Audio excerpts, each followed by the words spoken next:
Positions okay, change मैं हुई। सवाल को अब दोबारा से पूछ लेता हूं सुशील जी। आपकी फ्रेश बाजार पे इस समय कॉल क्या है? नहीं, ठीक है।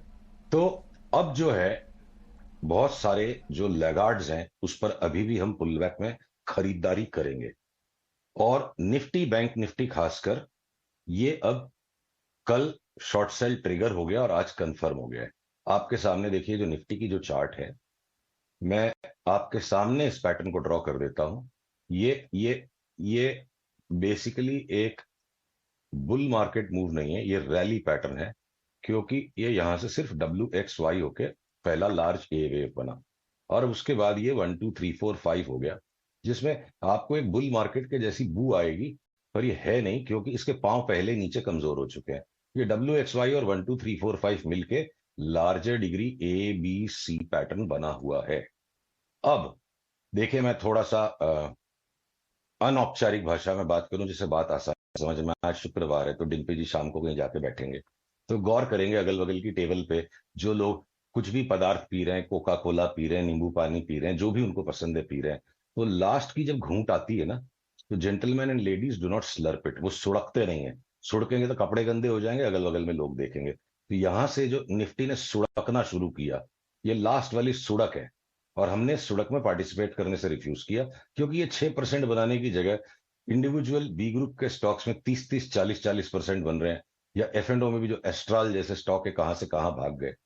तो जहां पे मैक्सिमम रिटर्न था हम वहां गए, और निफ्टी के लार्ज लार्ज कैप स्टॉक से हम साइड हटके बैठ गए, आज के जैसे दिन का इंतजार का। तो अब ये जो ब्लू रेखा टूट गई है, शॉर्ट तो करना ही पड़ेगा अगर हमने ट्रेडिंग करनी है, और स्टॉप लॉस भी रखना पड़ेगा। अगले शुक्रवार तक मेरी सेम पोजीशन रहेगी, जरूरी नहीं है, ट्रेडिंग का व्यू है। तो अगर अब ये सस्टेन हो जाता है, और अगर आज ये मुझे बंद दे देता है करीब करीब, हाँ, 18,635 के नीचे अगर ये बंद हो जाता है, तो मैं शॉर्ट को घर लेके जाऊंगा, वरना मैं लेके नहीं जाऊंगा। और फिर रोज का रोज स्टॉप लॉस मैनेजमेंट होगा, और संभव है कि अगले ही लेग में हम 18,100 तक तो बड़ी फटाफट गिर जाएं।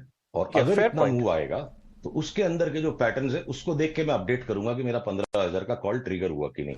और एक अंतिम बात, कल को निफ्टी 15,000 भी आ गई तो क्रैश नहीं होगा, सिर्फ 15% का करेक्शन होगा।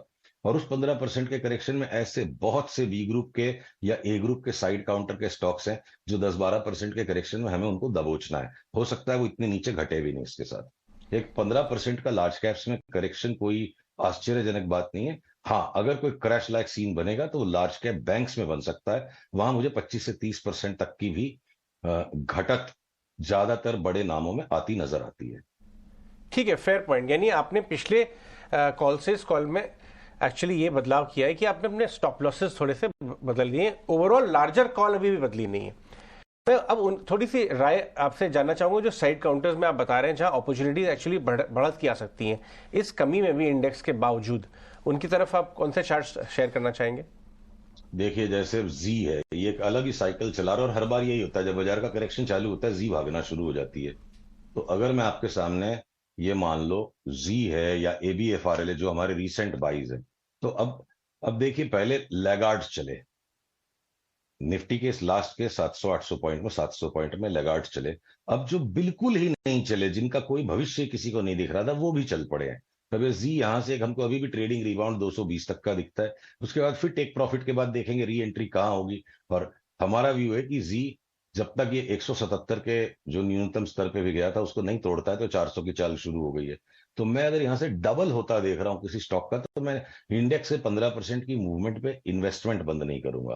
तो चाहे वो ABFRL हो, चाहे वो NMDC हो, चाहे वो आपके अ, इस तरह के बहुत सारे स्टॉक्स हैं, जिसमें पेज इंडस्ट्रीज आया बीच में। पर उसी तरफ हम आपके साथ लास्ट 6 महीने से लगातार मेंटेन कर रहे थे, कुछ भी हो जाए हम ऑटो एंसिलरीज नहीं बेचेंगे। तो महिंद्रा साई कहाँ का कहाँ पहुंच गया, उसमें हमारा टेक प्रॉफिट कॉल आ गया आज। या या आपके औरोबिंदो फार्मा, या आपके इवन जो सिंजन जिस पे हमारे बड़े बाई कॉल थे, उनमें सब में हमारा टेक प्रॉफिट कॉल आ गया। तो बाजार है, ये रोटेट होती रहेंगी अपॉर्चुनिटी, सारे स्टॉक एक साथ गिरेंगे, सारे बढ़ेंगे, ऐसा तो होता ही नहीं। अब डीवीज लैब में जैसे मेरा अगर शॉर्ट कॉल है, तो वो अच्छे से ट्रिगर हो रहा है। अब ये और भी एक सपोर्ट लाइन को तोड़ दिया। तो अगर मैं इसको समरी करूं निफ्टी की, अडानी इंटरप्राइज को छोड़कर, अडानी इंटरप्राइज में शॉर्ट नहीं करूंगा अभी भी। पर बाकी मेरे को निफ्टी के बाकी 49 स्टॉक्स में से 50 में से किसी को भी शॉर्ट करने में अगले आने वाले कुछ दिनों में कोई हेजिटेशन नहीं होगा। सब के सब बिल्कुल ऐसा लग रहा है चार्ट्स सेलो टेप लगा के किसी तरह मैनेज की गई है, जहां सेलो टेप फटेगा धम धम गिर जाएंगे। तो जब गिरना शुरू होंगे हम बेचेंगे। ठीक है, आप इंतजार करेंगे इन पर एक शॉर्ट व्यू लेने का, अभी फिलहाल अभी नहीं लेकिन आईटी पर आप क्या व्यू बना रहे हैं इस वक्त? एक गलती कर गया मैं, निफ्टी के अंदर में मैं इन्फोसिस, टीसीएस, विप्रो और अडानी इन 4 स्टॉक्स को छोड़ के जिसमें भी हमारे पैरामीटर्स पे सेल कॉल आते जाएंगे हम सबको बेचेंगे। मैंने सबके ऊपर सेल कॉल रहेगा। शॉर्ट पोजीशन तो आप सिलेक्टिवली 6-7 ही चीजों पे ले सकते हो, और खास करके हमको लार्ज कैप बैंक्स बहुत बेसब्री से इंतजार है कि एक एक करके बेच दें सबको। तो वो एक एक करके सारे टूटने लग गए। इंडसइंड और अगर एक्सिस बैंक लास्ट लास्ट का उछाल जो दे रहे हैं, कोटक ऑलरेडी बुरी तरह लुढ़कने लग गया है, एसबीआई की चार्ट बिल्कुल कमजोर है, आईसीआईसीआई 939 के नीचे गया तो दे मारेंगे उसको। तो सबसे ज्यादा हमें लार्ज बैंक्स बेचने में रुचि है, और फार्मा के भी सन फार्मा, डॉक्टर रेड्डीज बिल्कुल जोर से और लुढ़कने को तैयार है। रिलायंस में भी हमें चार्ट पे जान नजर नहीं आ रही है। Tata steel already short sold हो गया, कल ही ग्रेवस्टोन दोजी बना दी, आज जोर से सेल ऑफ स्टार्ट हो गया है। लार्सन एंड टूब्रो की मेरे को लगता है ये लॉन्ग टर्म टॉप होनी थी, वो हो चुकी है, हम खाली एक लोअर टॉप अप बना रहे हैं। तो 3 इन्फोटेक काउंटर्स और एक आप अडानी को छोड़ दीजिए तो 45 स्टॉक 50 में से अच्छा करेक्शन देने को निफ्टी पर तैयार है। पर जो बहुत छोटे स्टॉक्स जो बिल्कुल साइड में रह गए, वो ZAB, FRL, उनको अब नहीं बेचेंगे। और कैश के भी दुनिया भर के स्टॉक्स में से अब हमारे 40-50 जो कैश के स्टॉक्स हमने 6 महीने राइड किए, उसमें से तकरीबन 30-35 में टेक प्रॉफिट आ गया, बाकी को हम होल्ड करेंगे। फार्मा स्टॉक्स में आपकी क्या व्यू बन रही है? किसी में कोई लॉन्ग शॉर्ट आइडिया जो फार्मा में आपको नजर आ रहा हो चार्ट्स पे? फार्मा में डॉक्टर रेड्डीज, सन फार्मा ने आई थिंक अपने लॉन्ग टर्म टॉप बना दिए हैं। एक बड़ा झटका जोर का दोनों में नीचे का आके एक रिबाउंड हो चुका है, अब वो वापस शॉर्ट सेलिंग के लिए रेडी है।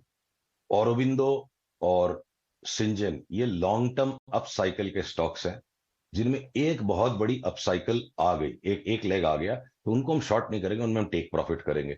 पर उसी तरह लॉरस लैब्स अभी भी वो मतलब गंगा के मैदान में ही गोल गोल घूम रहा है, और उसको अभी तक हिमालय की तरफ बढ़ना भी शुरू नहीं किया, तो लॉरस हम लेंगे। तो इस वक्त एक ऐसी बाजार की विचित्रता है कि जिन शेयरों को लेने का मन चलता है वो लेने लायक नहीं है, सबकी चार्ट पक चुकी है। और जिनको लेने का मन नहीं करता है वो सारे शेयर लेने लायक हो रखे हैं, चार्ट सबकी लेने लायक हो रखी है। तो जो बिल्कुल non performing, under performing stocks थे, उनको अगर आप चार्ट की सुनोगे तो लेना है, और जिनमें चारों तरफ खुशहाली मची है वो सारे बेचने के लिए तैयार है। ये अक्रॉस द सेक्टर्स हर जगह वही चीज है। अब आप मान लो ऑटो में ले लो, Mahindra and Mahindra superlative performer. हमारा ये था कि कभी इसको शॉर्ट ही नहीं करना, भाई आएगा तो नीचे से लेंगे। अब महिंद्रा की भी चार्ट को अगर आप देखोगे तो महिंद्रा एंड महिंद्रा की भी चार्ट यहां से वापस 1100 रुपए जाने के लिए तैयार है। सो कोई शॉर्ट कर सकता है तो कर ले, बट वापस अगर 1100 के आसपास आएगा तो महिंद्रा, मेरा अगर मैं रिकमेंड जिस तरह से मेरे क्लाइंट्स को करता हूं कि महिंद्रा शॉर्ट मत कीजिए, टेक प्रॉफिट कर लीजिए। वो आएगा तो हम वापस उसको लेके 2000 में बेचेंगे। ये जो करेक्शन का मैं इंतजार कर रहा हूं लार्ज कैप्स में, ये कोई क्रैश नहीं है। अगर ये 15,000 निफ्टी आ जाएगी तो लाइफ टाइम अपॉर्चुनिटी होगी 22,000 की तेजी खेलने के लिए। ऑल राइट, सुशील बहुत बहुत शुक्रिया हमसे आज बात करने के लिए। सुशील केडिया अपने व्यूज दे रहे थे बाजार को लेके और स्पेसिफिक काउंटर्स को भी लेके भी।